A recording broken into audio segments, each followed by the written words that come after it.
Hi friends, मेरे YouTube channel bite boost में आपका स्वागत है। यहाँ पे आपको कॉम्पिटिटिव एग्ज़ाम्स के बारे में हर एक अपडेट्स दी जाती है और सारी अपडेट्स जो हैं आपको दी जाती है। तो आज हम बताएंगे टॉप 5 गवर्नमेंट जॉब्स के बारे में, यानी कि टॉप 5 गवर्नमेंट जॉब्स के बारे में बताएंगे कि 5 वैकेंसीज आई हुई है जो कि दिसंबर में इसका लास्ट डेट है। तो जो लोग भी फॉर्म फिल करना चाहते हैं तो इस फॉर्म को फिल कर सकते हैं 5 जॉब को। और इसमें सारा कुछ मैं बताऊंगी। इसमें एजुकेशन क्या होने वाला है, आपका एप्लीकेशन डेट कब से है, फॉर्म कब से फिल होने वाला है, इसका लास्ट डेट कब होगा, और इसमें एज क्या पूछा जा रहा है, और इसमें एलिजिबिलिटी क्या होना होगा, यानी कौन कौन से लोग इस फॉर्म को फिल कर सकते हैं। ये जो 5 फॉर्म को मैं बताऊँगी।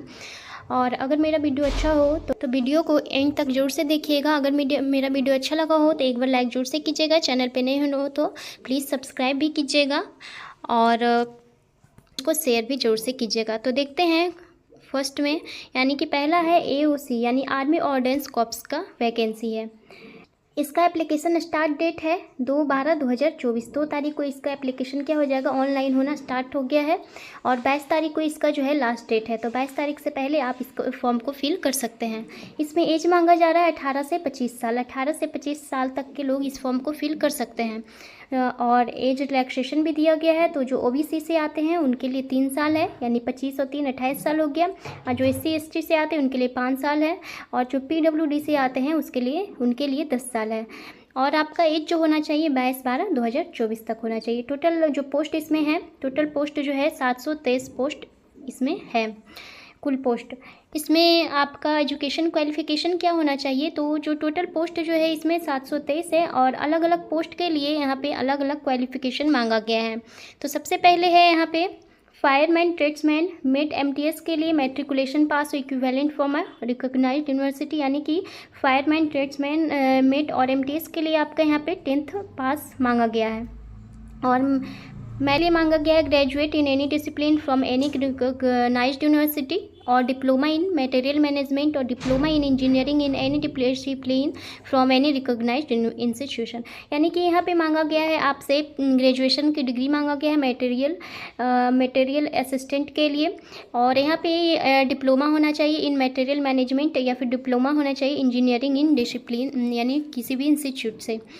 और यहाँ पे है सिविल मोटर ड्राइवर की पोस्ट है यहाँ पे, जिसमें कि आपका मैट्रिक पास होना है, यानी कि मैट्रिक पास मांगा गया। एक और मांगा गया, इसमें आपका ड्राइविंग लाइसेंस होना चाहिए, सिविलियन ड्राइविंग लाइसेंस होना चाहिए vehicles, and have 2 years experience भी आपका होना चाहिए। और नीचे है दिया गया है पोस्ट है जूनियर ऑफिस असिस्टेंट का JOA का, जिसमें कि 12th पास आपका होना जरूरी है। इसमें टाइपिंग में मांगा गया है 35 वर्ड्स पर मिनट इंग्लिश में, और कंप्यूटर और टाइपिंग स्पीड आपका होना चाहिए 30 वर्ड्स पर मिनट इन हिंदी में 30 और इंग्लिश में 35 टाइपिंग स्पीड होना चाहिए। यहाँ पे है टेली ऑपरेटर ग्रेड 2 का है, जिसमें कि आपका क्या मांगा गया है 10+2 आपका होना चाहिए, यानी inter English as compulsory subject, जिसमें कि आपका सब्जेक्ट क्या हो इंटर में इंग्लिश से किए हुए हों। और नीचे है कारपेंटर और ज्वाइनर का मैट्रिकुलेशन, यानी इसमें भी क्या मांगा गया, मैट्रिक मांगा गया। Certificate in the trade from ITI, और 3 years का क्या होना चाहिए, आपका ट्रेनिंग होना चाहिए और एक्सपीरियंस होना चाहिए actual work in the trade में। और पेंटर और डेकोरेटर के लिए मांगा गया है मैट्रिक पास, यानी कि यहाँ पे कुल मिला के मैट्रिक आपका होना चाहिए और इंटर होना चाहिए। मैट्रिक और इंटर के वैकेंसी जो यहाँ पे निकला हुआ है AOC का। तो जो भी इस फॉर्म को फिल करना चाहते हैं तो आपका इंटर या फिर मैट्रिक होना ज़रूरी है। और नीचे दिया गया है army ordinance corps vacancy details, यानी किस कैटेगरी में कितना वैकेंसी आया हुआ है ये भी बताया गया है। तो मटेरियल असिस्टेंट के लिए आया है 10 पोस्ट है, UR के लिए, EWS के लिए 1, OBC के लिए है 5, SC के लिए 2, ST के लिए है 1, टोटल पोस्ट है इसमें 19। जूनियर ऑफिसर असिस्टेंट के लिए है 27 पोस्ट, सिविल मोटर ड्राइवर के लिए 4 पोस्ट यहाँ पे है, और टेली ऑपरेटर ग्रेड 2 के लिए यहाँ पे 14 पोस्ट दिया गया है। अब फायरमैन के लिए है 24, फायरमैन के लिए यहाँ पे कितना पोस्ट है, फायरमैन के लिए यहाँ पे है 247 पोस्ट, 247 पोस्ट है यहाँ पे फायरमैन के लिए। और जो कारपेंटर और ज्वाइनर के लिए है 7, और पेंटर डेकोरेटर के लिए 5 पोस्ट है टोटल। MTS का जो फॉर्म फिल करेंगे उनके लिए 11 है, ट्रेड्समैन मेट के लिए है 389, और टोटल पोस्ट यहाँ पे दिया गया है 723, यानी टोटल पोस्ट यहाँ पे 723 है। और इसमें जो आपका फिजिकल भी होगा, फिजिकल स्टैंडर्ड टेस्ट भी होगा, जिसमें कि ये मांगा गया है चेस्ट इतना सेंटीमीटर, वेट आपका 50 kg। और यहाँ पे दिया गया है फायरमैन ट्रेड्समैन। फिजिकल में जो है आपका यहाँ पे क्या होता है, फायरमैन के लिए आपका 1 रन यानी कि दौड़ भी लिया जाएगा, जिसमें कि 1600 किलोमीटर आपको दौड़ना है। Candidate other than ESM female, यानी कि फ़ीमेल जो है उनको 6 मिनट के लिए है। यहाँ पे सारा कुछ दिया हुआ है, तो आप लोग यहाँ पे देख सकते हैं। 8 मिनट जो फीमेल कैंडिडेट है उनके लिए 8 मिनट 26 सेकेंड है। और तो ये सारा कुछ यहाँ पे दिया गया है, तो आप देख सकते हैं। यहाँ पे दिया गया है फिजिकल में आपका क्या क्या मांगा गया है, यहाँ पे सारा कुछ दिया गया है, तो आप देख सकते हैं। और ये यहाँ पे फीमेल का दिया हुआ है 50 kg distance of 200 metre, male का है, फीमेल का भी यहाँ पे दिया गया है। Army ordnance corps requirement salary, यहाँ पे बताया गया है कि इसमें आपका सैलरी कितना मिलेगा। तो मटेरियल असिस्टेंट यानी हर पोस्ट के लिए अलग अलग सैलरी यहाँ पे दिया गया है। जिस पोस्ट का आप फॉर्म फिल करेंगे सबका अलग अलग यहाँ पे सैलरी है। मटेरियल असिस्टेंट के लिए 29,200 से लेकर 92,300 तक आपका सैलरी रहेगा। जूनियर ऑफिस असिस्टेंट के लिए 19,900 से 63,200, यानी कि इनको लेवल 2 का पे मिलेगा, इनको लेवल 5 का पे मिलेगा। सिविल मोटर ड्राइवर का जो फॉर्म फिल करेंगे 19,900 से है 63,200। और यहाँ पे सभी पोस्ट का अलग अलग दिया गया है, सभी पोस्ट का अलग अलग यहाँ पे सैलरी दिया गया है। जो MTs का फॉर्म फिल करेंगे उनके लिए 18,000 से 56,900 दिया गया है। यहाँ लेवल 1 का उनको यहाँ सैलरी मिलेगा। और नीचे है सिलेबस, यहाँ पे सिलेबस नहीं है, एग्ज़ाम पैटर्न होना चाहिए। एग्ज़ाम पैटर्न इनका क्या होगा, तो एग्ज़ाम पैटर्न कैसे आएगा क्वेश्चन, तो आपका जो है जनरल इंटेलिजेंस और रीजनिंग से आपका 50 क्वेश्चन आएगा। 50 मार्क्स के आएंगे क्वेश्चंस, यानी कि एक क्वेश्चन जो है 1 मार्क्स का होगा। न्यूमेरिकल एप्टीट्यूड होगा जिसमें कि 25 क्वेश्चन होगा और 25 मार्क्स का होगा। यानी रीजनिंग में इसमें अब ज़्यादा क्वेश्चन होगा, 50 क्वेश्चन होंगे। और नीचे दिया गया है जनरल इंग्लिश, इसमें इंग्लिश भी आपका पूछा जाएगा जो कि 25 मार्क्स का होगा और 25 क्वेश्चंस होंगे। और जनरल अवेयरनेस भी आपका 50 क्वेश्चंस होगा, 50 मार्क्स का होगा। टोटल क्वेश्चन जो है 150 का है, यानी कि 150। और 150 क्वेश्चन है इसमें और 150 नंबर का है। और आपको टोटल कुल टाइम मिलेगा 2 घंटा। 2 घंटा में आपको क्या करना है, पूरा क्वेश्चन बनाना है। यहाँ पे दिया गया है और यहाँ पे सारा कुछ मैं बता चुकी हूँ कि इसमें क्या क्या मांगा जाए, इसमें सैलरी कितना है और क्या आपका फिजिकल में क्या क्या लगेगा, सारा कुछ मैं बता चुकी हूँ। दौड़ कितना होगा और इसमें वैकेंसी कितना कितना है, हर कैटेगरी का अलग अलग वैकेंसी आया हुआ है। हर पोस्ट का अलग अलग हर पोस्ट का अलग अलग यहाँ पे क्या है, सैलरी दिया गया है और वैकेंसी डिटेल्स भी बताया गया है। और एग्ज़ाम पैटर्न कि आपका कितना क्वेश्चन सब पूछे जाएंगे एग्ज़ाम में। और सेकेंड में है आपका ICG यानी इंडियन कोस्ट गार्ड का वैकेंसी आया है। इसका एप्लीकेशन स्टार्ट डेट है 5 दिसंबर, यानी 5 दिसंबर से इसका एप्लीकेशन यानी ऑनलाइन होना स्टार्ट हो गया है। एप्लीकेशन इसका लास्ट डेट है 24 दिसंबर, यानी 24 दिसंबर से पहले आप इस फॉर्म को फिल कर लीजिए। इसका एग्ज़ाम डेट भी आ गया है अभी, तो इसका एग्ज़ाम जो लिया जाएगा आपका 25 फरवरी को 2025 से लिया जाएगा। 25 फरवरी से आपका ये एग्ज़ाम जो स्टेज 1 का लिया जाएगा, इसका ICG का यानी इंडियन कोस्ट गार्ड का। इसमें एज आपका होना चाहिए 21 से 25 ईयर्स होना चाहिए, 21 to 25। इसमें एज लिमिट यानी एज रिलैक्सेशन इसमें भी है। तो जो OBC से आते हैं तो उनके लिए 3 साल है और जो SC ST से आते हैं उनके लिए है 5 साल। SC ST से जो आते हैं उनके लिए है 5 साल। जो PWD से आते हैं उनके लिए है 10 साल। जो PWD से आते हैं उनके लिए है 10 साल। यहाँ पे एज रिलैक्सेशन भी है। टोटल पोस्ट इसमें है 140 यानी 140 टोटल पोस्ट है इसमें। कोस्टार्ट इसमें वैकेंसी डिटेल्स बताया गया है। तो जिस कैटेगरी से आप आते हैं उसमें कितना कितना वैकेंसी आया है। जो SC कैटेगरी से आते हैं उन जनरल ड्यूटी इसमें 2 प्रकार का है दिया हुआ, एक है जनरल ड्यूटी, एक है टेक्निकल यानी कि इंजीनियरिंग इलेक्ट्रिकल के लिए है, 2 पोस्ट है। तो इसमें जो SC से आते हैं उनके लिए 13 पोस्ट है जनरल ड्यूटी में GD में, और इसमें है 4 पोस्ट। और ST से जो आते हैं उसमें 15 है और इसमें टेक्निकल के लिए है यानी इंजीनियरिंग और टेक्निकल के लिए है। इलेक्ट्रिकल के लिए है 2 और OBC से जो आते हैं उसमें 38 है और इसमें है 9। EWS से आते हैं उनके लिए 4 है, इसमें तो पोस्ट ही नहीं है इसमें। और जो UR से आते हैं उनके लिए 40 है, यानी कि सबसे ज़्यादा है जनरल कैटेगरी का पोस्ट जनरल ड्यूटी में। टोटल पोस्ट में हो गया 110 और इधर 30, यानी कि जनरल ड्यूटी में जो फॉर्म फिल करेंगे उनके लिए ज़्यादा पोस्ट है 110 है और जो इंजीनियरिंग और इलेक्ट्रिकल के लिए करेंगे उनमें कम है 30 ही है। और यहाँ पे देख लेते हैं जनरल ड्यूटी में एजुकेशन क्वालिफिकेशन क्या मांगा गया है। तो यहाँ पे दिया गया है degree of recognised with a minimum 60% aggregate marks, यानी कि आपका जो है ग्रेजुएशन होना चाहिए 60% मार्क्स के साथ। मैथमेटिक्स और फिजिक्स, उसमें क्या होना चाहिए, मैथ और फिजिक्स आपका होना चाहिए इंटरमीडिएट क्लास 12 में, और रिकॉग्नाइज्ड यूनिवर्सिटी विद 60% मार्क्स आपका होना चाहिए। जो SC/ST कैटेगरी से आते हैं उनके लिए 55% मार्क्स यहाँ पे दिया गया है। मैथमेटिक्स एंड फिजिक्स यहाँ पे होना चाहिए।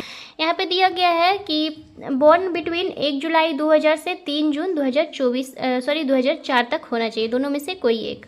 जो टेक्निकल, मैकेनिकल, इलेक्ट्रिकल, इलेक्ट्रॉनिक्स का जो इसका फॉर्म फिल करेंगे तो उनके लिए होना चाहिए नवल आर्किटेक्चर और equivalent qualification in any of the above discipline recognised university. Engineers जो इंजीनियर किए हुए हैं एग्जेम्प्टेड फ्रॉम सेक्शन AB, और मेंबरशिप एग्जामिनेशन AMIE उनका किया हुआ हो।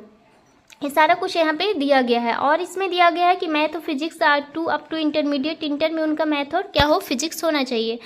कंप्लीटेड ग्रेजुएशन होना चाहिए आपका। इसमें एज होना चाहिए 1 जुलाई 2000 से 3 जून 2024 तक, दोनों में से कोई एक हो जाना चाहिए। यहाँ पे दिया गया है थर्ड, यहाँ पे वैकेंसी आपका दिया गया है GIC यानी general insurance corporation of India का, जिसका एप्लीकेशन स्टार्ट डेट है 4 दिसंबर। 4 तारीख से आपका इसका यानी कि ऑनलाइन होना स्टार्ट हो गया है। एप्लीकेशन लास्ट डेट है इसका 19 दिसंबर। 19 दिसंबर जो है ये लास्ट डेट दिया गया है।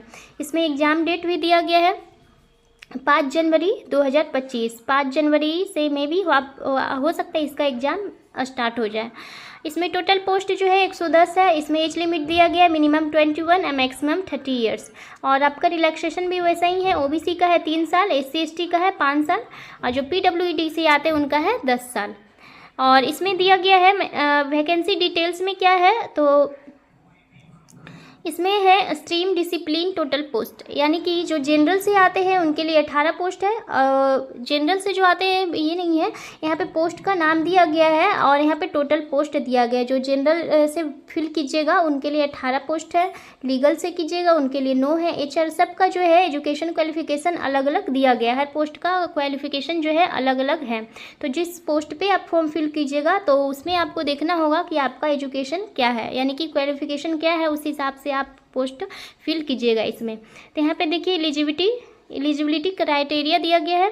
तो जनरल से जो फॉर्म फिल करेंगे जनरल में तो उनके लिए ग्रेजुएशन होना जरूरी है 60% मार्क्स के साथ। OBC candidate, general and OBC candidates and minimum general OBC के लिए 60% मार्क्स, SC/ST से जो आते हैं उनके लिए 55% मार्क्स होना जरूरी है।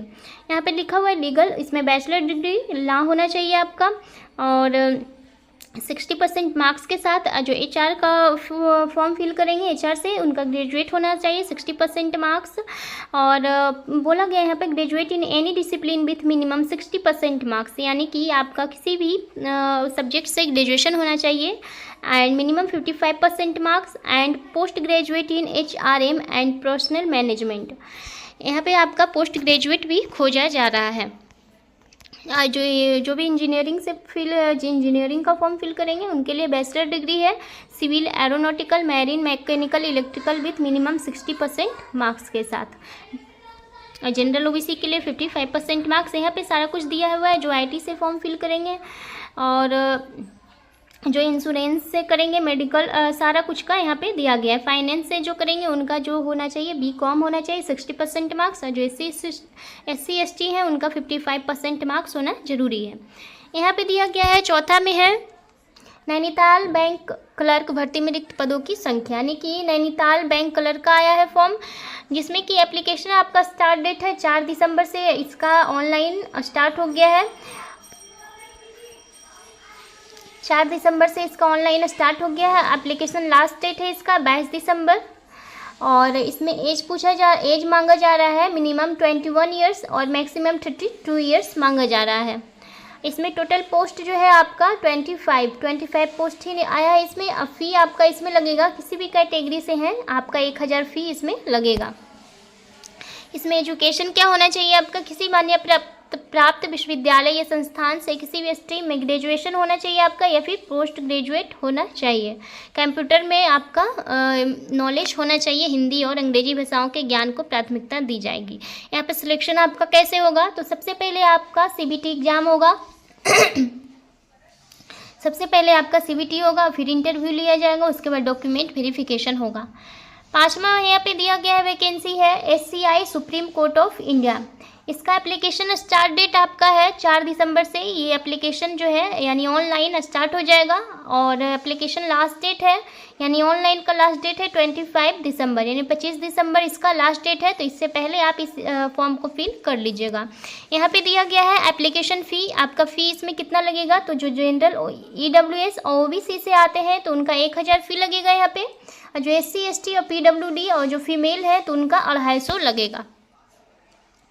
और यहाँ पे दिया गया है टोटल पोस्ट, तो टोटल पोस्ट के बारे में नीचे बताएंगे। यहाँ पे है एज लिमिट, एज आपका कितना होना चाहिए, तो जो यहाँ पे 2 वैकेंसी आया है कोर्ट मास्टर शॉर्ट हैंड का, सीनियर पर्सनल असिस्टेंट और पर्सनल असिस्टेंट का एंड पर्सनल असिस्टेंट।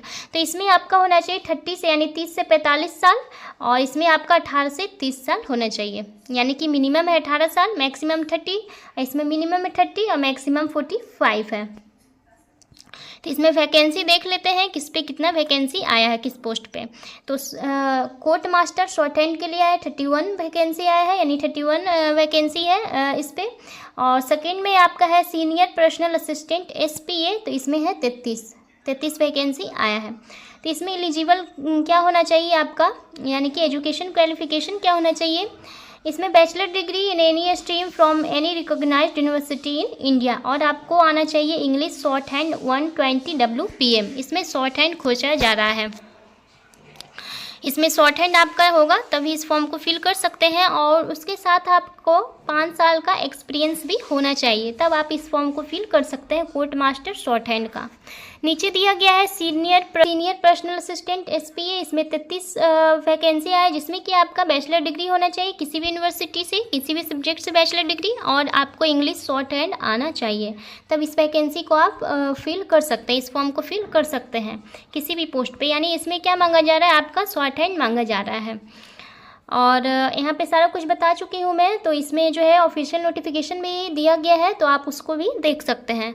ये 5 वैकेंसी है, आप लोग चाहें तो इस फॉर्म को फिल कर सकते हैं, और 10th क्लास पे भी है, इंटर पे भी है, ग्रेजुएशन पे भी है। जो 10th क्लास पास है वो भी इस 5 वैकेंसी में से किसी भी वैकेंसी को भर सकते हैं, किसी भी फॉर्म को फिल कर सकते हैं। 10th पास के लिए भी ये वैकेंसी है। तो ये टॉप 5 वैकेंसी जो है दिसंबर का है, दिसंबर लास्ट डेट इसका है, तो जो भी इस फॉर्म को फिल करना चाहते हैं, अभी भी डेट है तो कर सकते हैं। तो इतना ही बताना था फ्रेंड्स टॉप 5 वैकेंसीज के बारे में। अगर मेरा वीडियो अच्छा लगा हो तो एक बार लाइक जरूर से कीजिएगा, चैनल पे नए हो तो प्लीज़ सब्सक्राइब भी कीजिएगा, और अपने फ्रेंड्स को शेयर भी कीजिएगा, बेल आइकन भी दबाइएगा ताकि वीडियो का नोटिफिकेशन सबसे पहले आपको मिले। And bye, thank you.